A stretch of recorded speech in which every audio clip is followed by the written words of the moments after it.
Boa tarde, amigos do YouTube. Olha, nós mais uma vez aqui nessa tarde abençoada para aprendermos um pouquinho mais. Nós aqui e vocês daí. O Mirtes e Otávio. Otávio. Hoje nós vamos falar sobre um tema muito importante na doutrina espírita, que é a mediunidade. É um tema muito complexo, eu considero um dos mais complexos que existe, porque muita coisa falta ainda para a gente desvendar os mecanismos da mediunidade dela, todo o seu conhecimento, toda a sua interpretação. Uma das características da doutrina espírita kardecista é estudar os espíritos e a mediunidade. A mediunidade é um dos elementos que nos separa de outras crenças, de outras religiões. Porque na mediunidade a gente faz esse intercâmbio com o mundo dos espíritos, tá? Então, ser médium é um ser intermediário, comunicador, né, Mirtes? Exatamente. E nós vamos aprender um pouco sobre as comunicações, são extremamente complexas. Então, no vídeo de hoje, jamais a gente tem a pretensão de detalhar, entrar a fundo, não temos tempo, não temos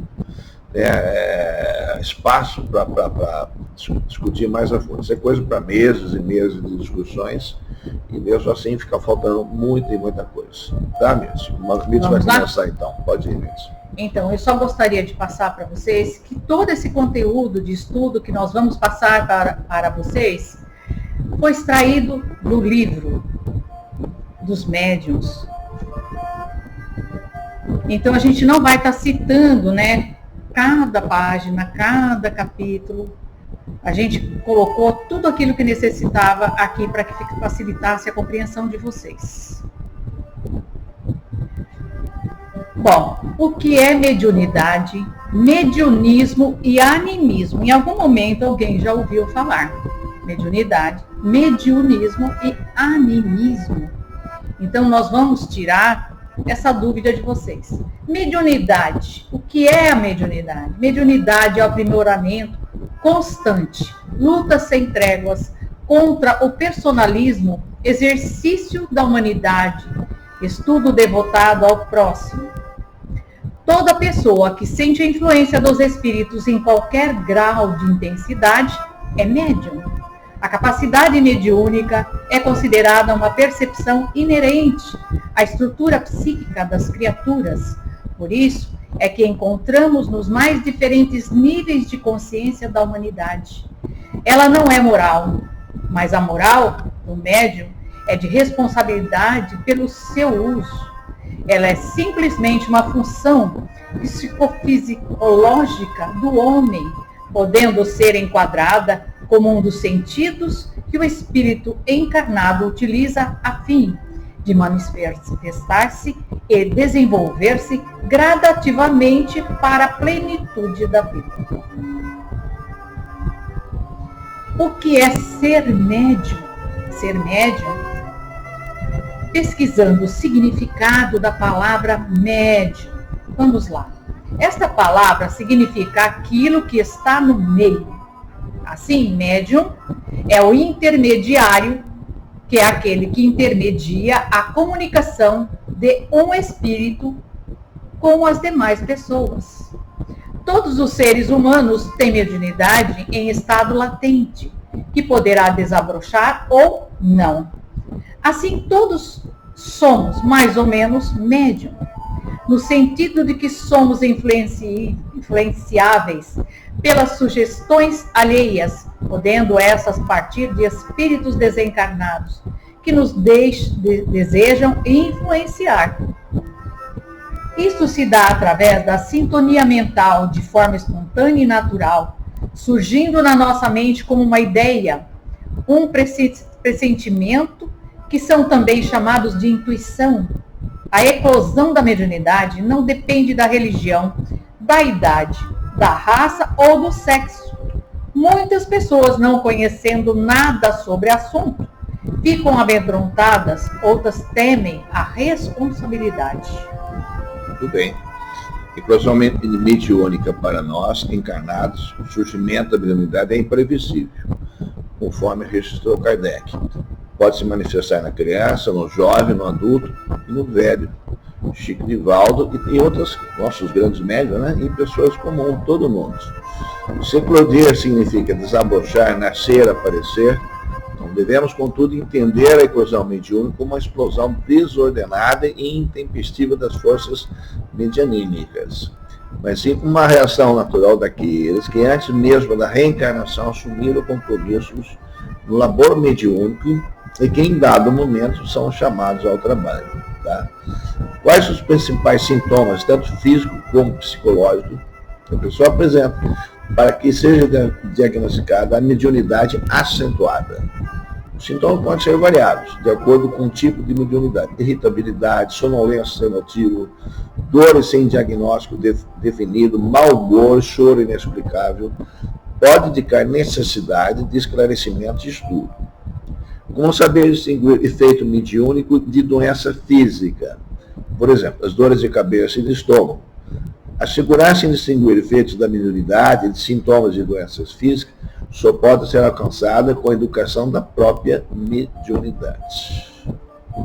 Compete ao médium interpretar os pensamentos do espírito comunicante, traduzi-los com os recursos mentais que possui de forma oral ou escrita.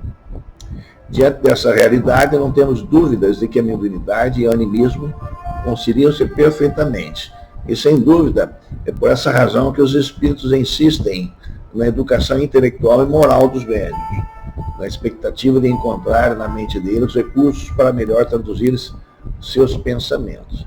Na FEB, que é a Federação Espírita Brasileira, vamos ter um questionamento que diz assim: quais as diferenças semelhantes entre a comunicação humana e a mediúnica? Entendemos que há muito mais semelhança do que diferença, já que o objetivo das duas naturezas da comunicação é um só: tornar comum uma ideia ou um comportamento, chegar ao entendimento entre os homens. E, para tanto, o processo da comunicação pela fala, em particular, exige obediência a determinados princípios e tem como principais participantes o locutor, que transmite a ideia, quem transmite a ideia, e o interlocutor, aquele que recepciona a mensagem. Então, na mediunidade, o espírito vem, se comunica, o médium recebe e a interpreta. É bom ressaltar aqui que a gente sempre fala que a mensagem vem de lá para cá e não daqui para lá. São eles que falam com a gente. Eu quero falar com tal espírito. Não vai falar. Às vezes é permitida a fala. Tá? Nem sempre, né? A maioria das vezes não. Mas o Chico falava. Não, o Chico tinha um tipo de mediunidade, tá, diferenciada. Ele era extremamente desenvolvida. Ele tinha um mentor que trabalhou. Ele tinha uma missão. Tá? Todos os médios têm uma incumbência, tá? Seja missionário ou não. Até o missionário tem uma incumbência. Tipo assim, você vai ser médium para você resgatar suas dívidas passadas. Você vai auxiliar as pessoas. Ou então você vai com uma determinada função, determinado objetivo na sua vida, né? Vai, mesmo. Continuando, Kardec faz uma ressalva.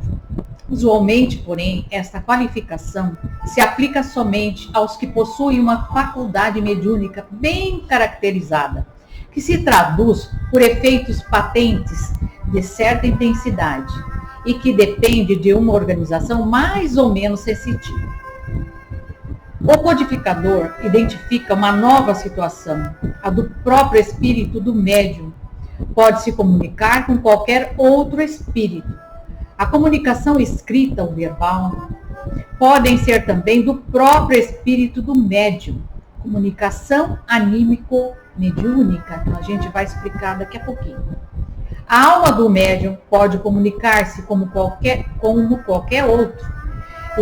Ela goza de um certo grau de liberdade e recobra, então, suas qualidades de espírito. Essa explicação não parece confirmar a opinião dos que acreditam que todas as comunicações são do espírito do médium e não de um outro espírito. Porque é certo que o espírito do médium pode agir por si, mas isso não é razão para que outros espíritos não posso agir também por seu intermédio. Comunicação entre encarnados existe? Sim, existe. Em que situação? Se uma pessoa estiver dormindo e tiver uma sessão mediúnica, esse espírito que o corpo está dormindo, ele pode se comunicar através de um médium em um centro espírita. Então, geralmente as pessoas falam assim, mas como que pode uma pessoa viva comunicar uma outra pessoa viva? Isso acontece, pode acontecer. Quer um exemplo? Sítio? O cara estava dormindo, o irmão veio e falou, olha, é bom você ver a nossa mãe, ela está passando mal, você tem que socorrer, ela está com um problema sério, dá uma olhada nela lá. Aí a pessoa acorda assustada e fala, ué, o que será que aconteceu com a minha mãe? Aí liga lá, a mãe realmente estava passando mal. Então, assim, nem avisar você é que o nosso irmão faleceu num acidente de automóvel. Já aconteceu isso. Sim. Sim. Entre dois encarnados. Sim. Dormindo. Sim. E às vezes não dormindo. E mesmo no centro espírita, uma pessoa que não te conhece, você pode dar uma comunicação nesse centro espírita. Com certeza. Com certeza. Mas as pessoas acham que não. Só dá comunicação os espíritos das pessoas desencarnadas. Não. Olha o engano. Não é assim que funciona. Todos somos espíritos. É comunicação de espírito para espírito. Espírito encarnado para espírito. ou não encarnado. Ou não encarnado. Você Vamos entender. Né?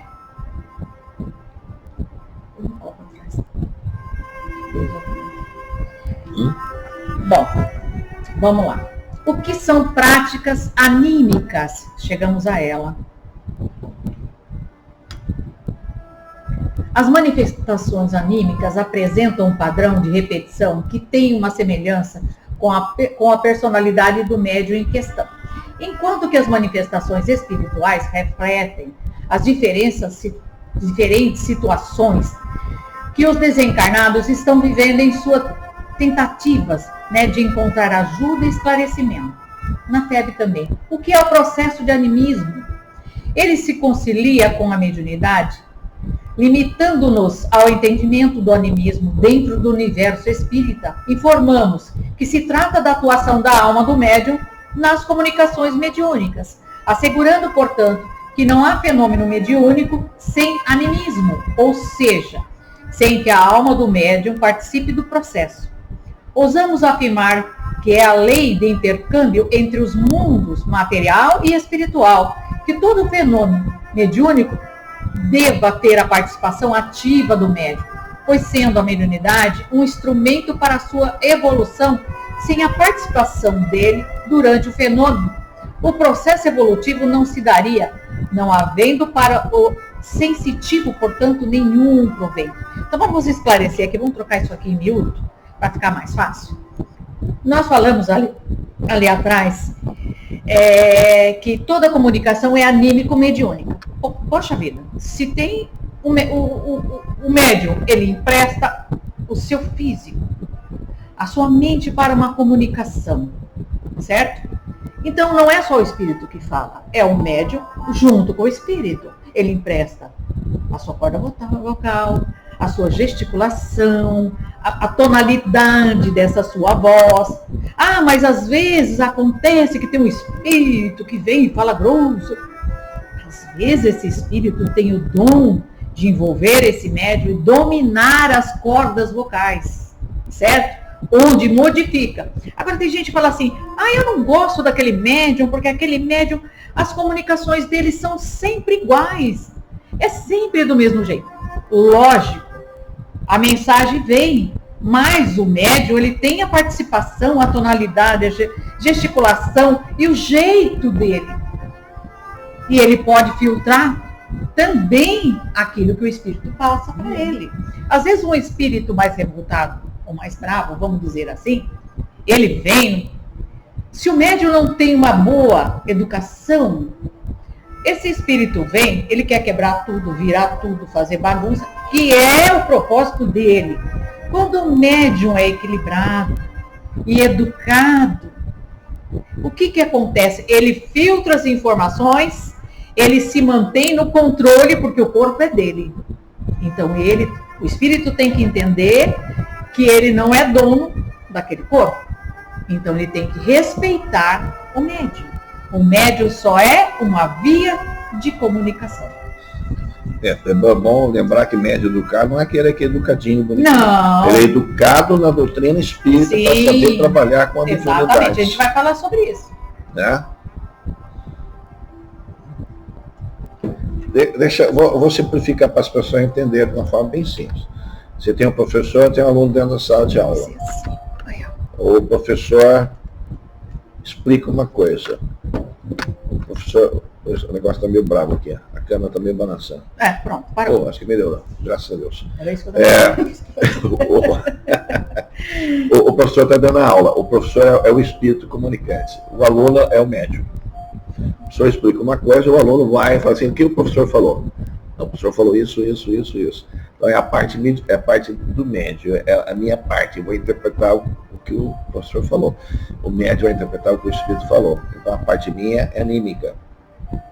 Não tem como eu, né, isolar e o médico falar, o espírito falar 100%, 1000% exato dele. O que eu vou receber, eu vou absorver aquilo e vou transmitir de alguma forma. Tá? Quanto mais educado, agora veja bem, o educado no sentido de doutrinado, de aprender os mecanismos da mediunidade, ele vai transmitir aquilo com mais fidedignidade, né? Uma coisa mais fidedigna, uma coisa mais legítima. Confiável. Uma coisa mais confiável.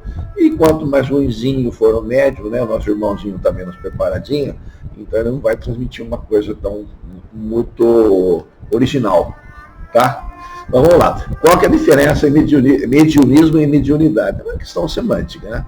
A mediunidade é um instrumento que se desenvolve de forma natural e gradativa, pelo que não se pode ser precipitado ou acelerado pela vontade do indivíduo. Eu quero ser médium, eu quero ser Chico Xavier. Não vai não, meu filho. Você pode ficar querendo, isso são incumbências que vem lá de cima e ele veio destinado para isso. Ele se conforme com a sua capacidade, sua capacidade, você pode melhorar, com certeza, mas nunca. Chegar aos pés, né, é difícil. Uma coisa, eu queria ser um grande jogador de futebol, né? Depende, né? Uma série de coisas. O mediunismo é a expressão criada pelo espírito Emmanuel, que era o mentor do Chico, né? Que designa as formas primitivas de mediunidade que fundamentam as crenças e as religiões primitivas. Esse é o mediunismo. O que é animismo na mediunidade? Esse é um termo que a gente usa muito no espiritismo.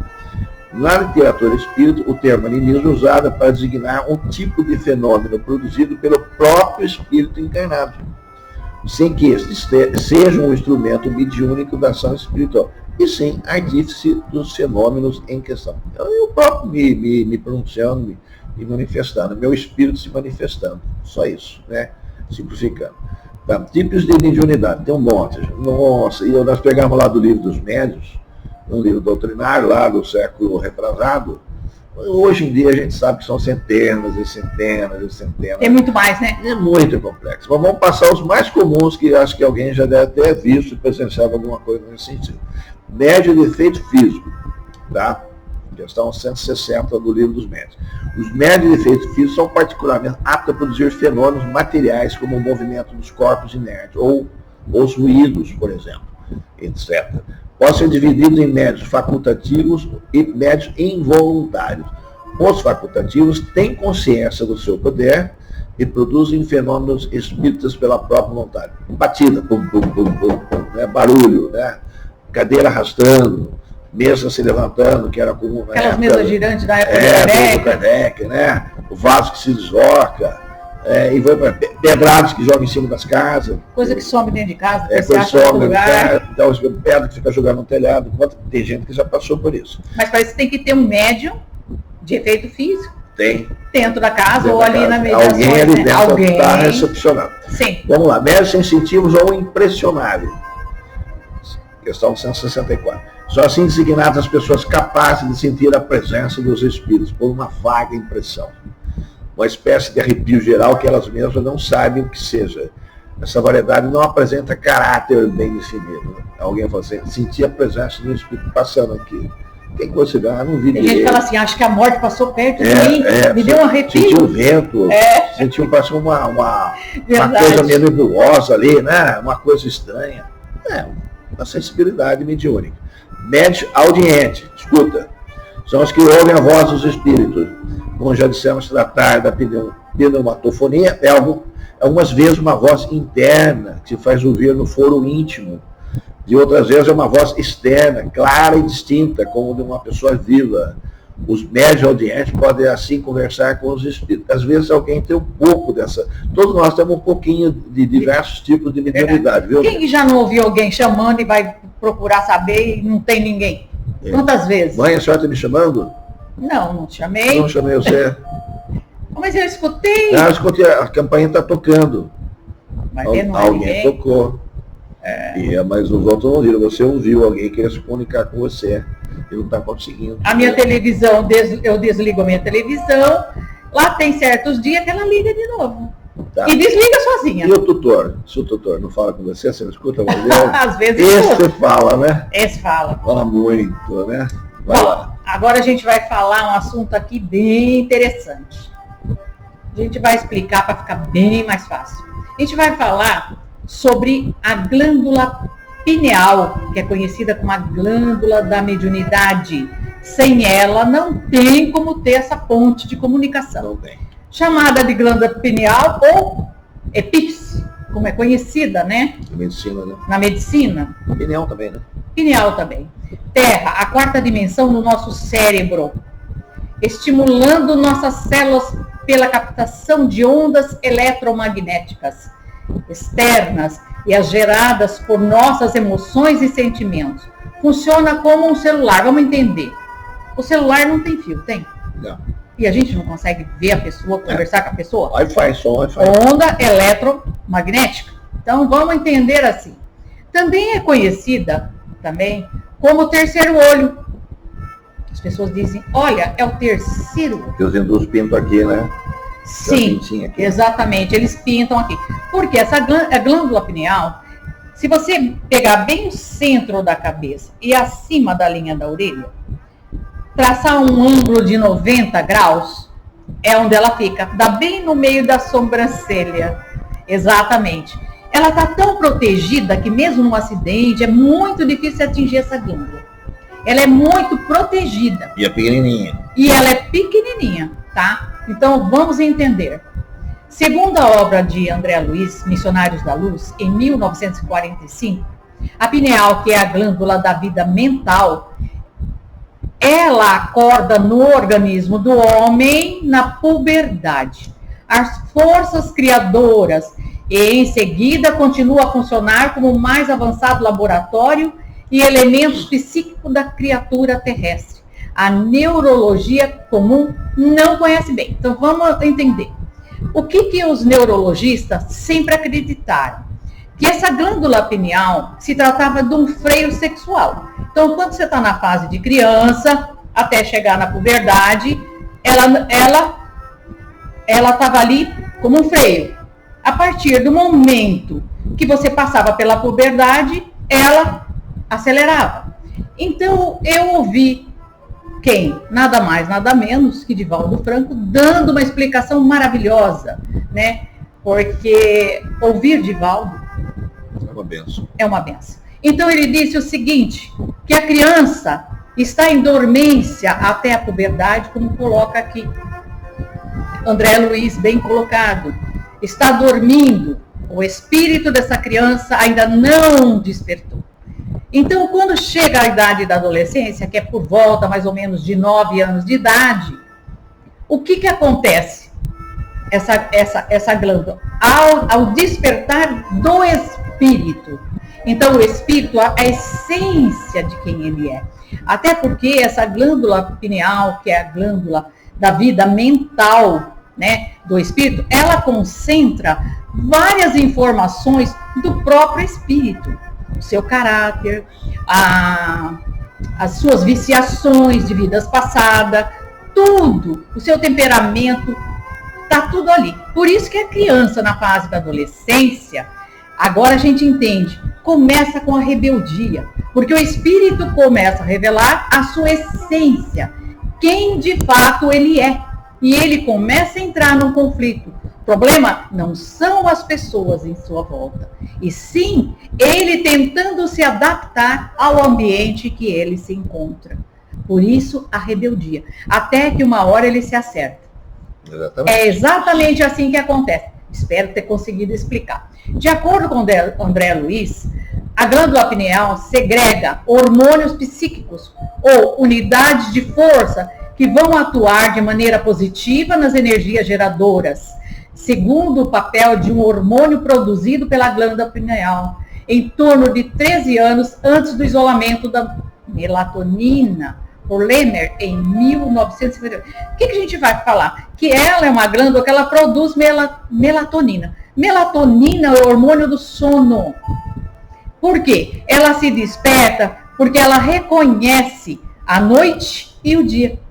Aí ela começa a produzir essa melatonina. É assim que tudo funciona, né? A glândula minúscula, transformada no núcleo radiante em redor, e seus raios formados lótus de pétalas sublimes. Esta é a descrição de André Luiz diante de uma observação que fez da glândula pineal em um médium que psicografava uma mensagem em uma sessão mediúnica, mostrando o grande fluxo de energia que trafegavam por esta via e apontando a estrutura como sendo muito importante nas comunicações do plano espiritual. Olha o nosso canal aí com a espiritualidade.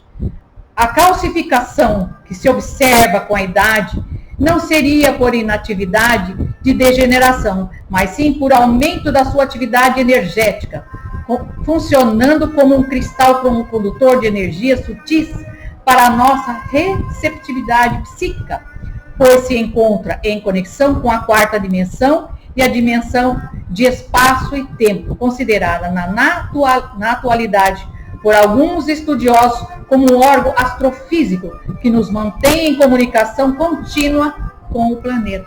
Olha aí a nossa ligação. Então, o que acontece? Diz, né, já foi colocado, inclusive ele fez através do aparelho, ele conseguiu ver a glândula pineal do médium que estava psicografando. Quanto maior o campo e o grau de mediunidade desse médium, maior o brilho dessa glândula pineal, porque ela é composta por cristais de apatita, brilhante, né? Então, quanto maior essa mediunidade, quanto maior é a evolução desse espírito, maior a quantidade de cristais de apatita. Olha que interessante. Médiuns falantes e psicofônicos. Olha lá.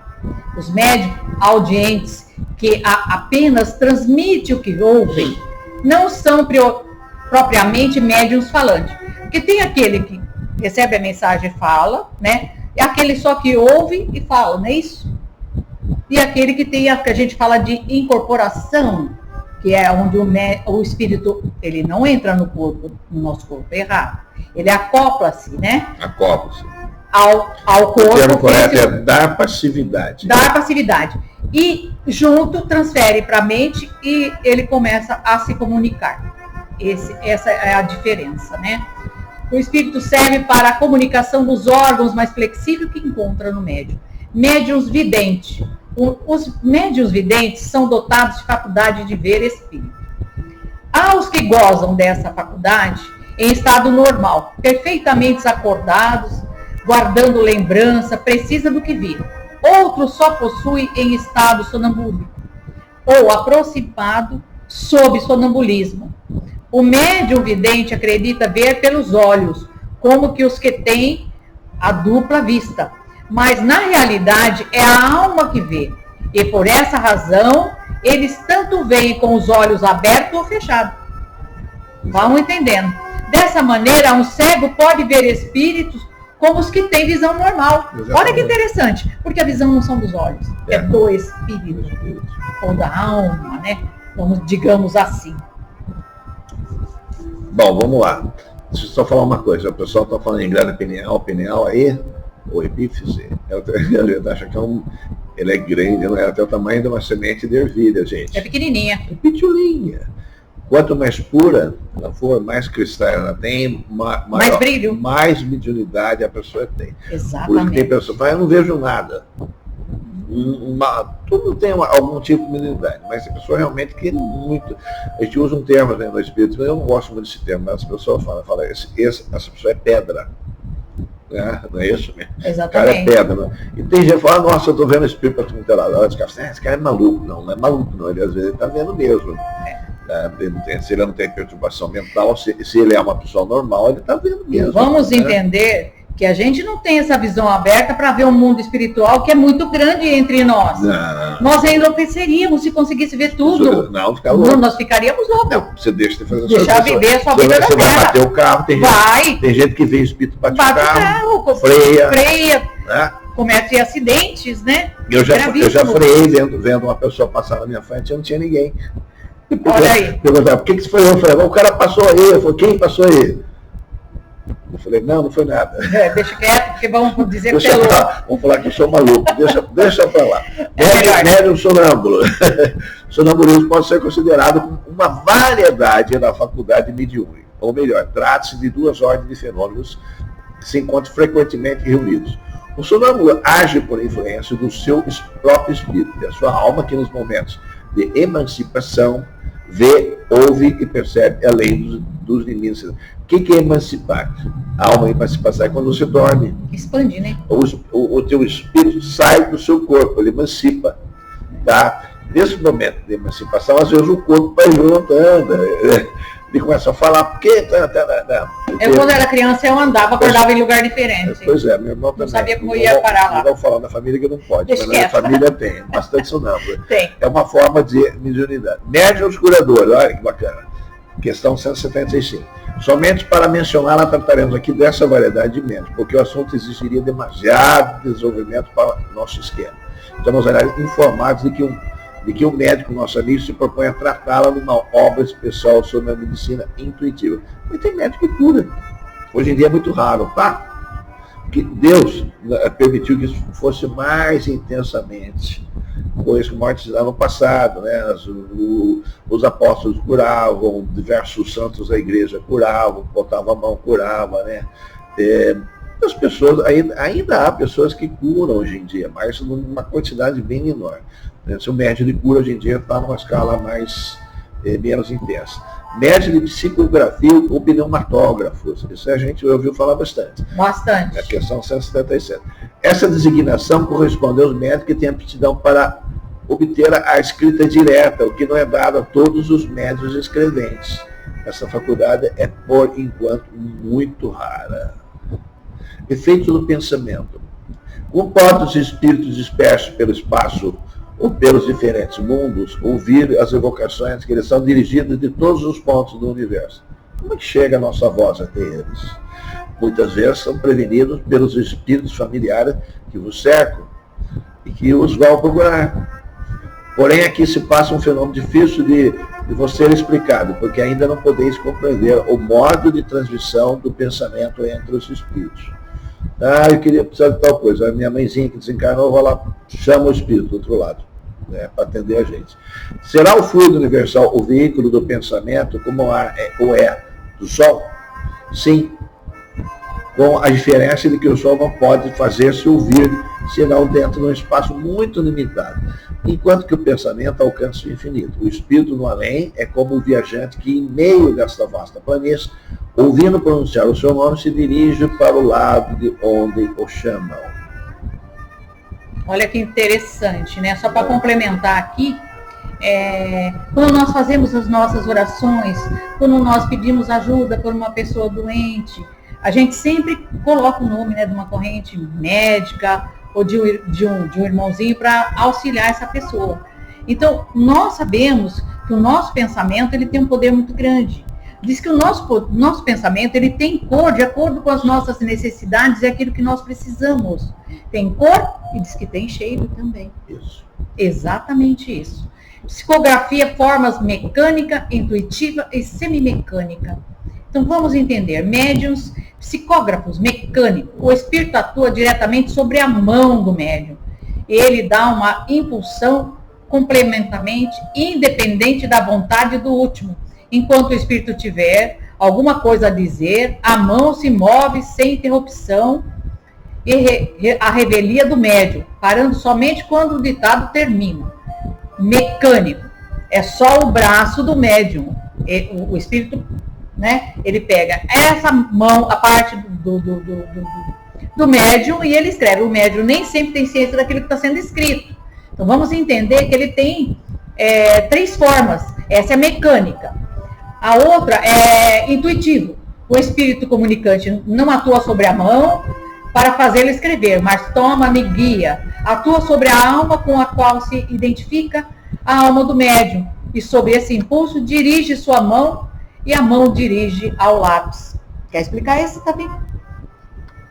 Vamos lá. Fala mais um pouquinho. Então vamos falar mais um pouquinho. Médiuns psicógrafos semimecânicos. No médium, durante o mecânico, o movimento da mão independe da vontade do médium intuitivo. O movimento é involuntário e facultativo. O médium semimecânico participa de ambos esses gêneros. Sente que suas mãos é impulsionada contra a vontade, mas ao mesmo tempo tem consciência daquilo que escreve. À medida que as palavras se formam, no primeiro pensamento vem depois o ato da escrita, no segundo, antes da escrita, e do terceiro, ao mesmo tempo que é escrito. Né? Esses últimos médios são os mais numerosos, são os mais comuns. O mecânico atua sobre você. Tá? Vem um músico e fala assim, o Otávio vai tocar guitarra. E ele vem, eu incorporo a passividade e toco a guitarra. Então ele vai agir mecanicamente sobre o meu braço. Estou tocando.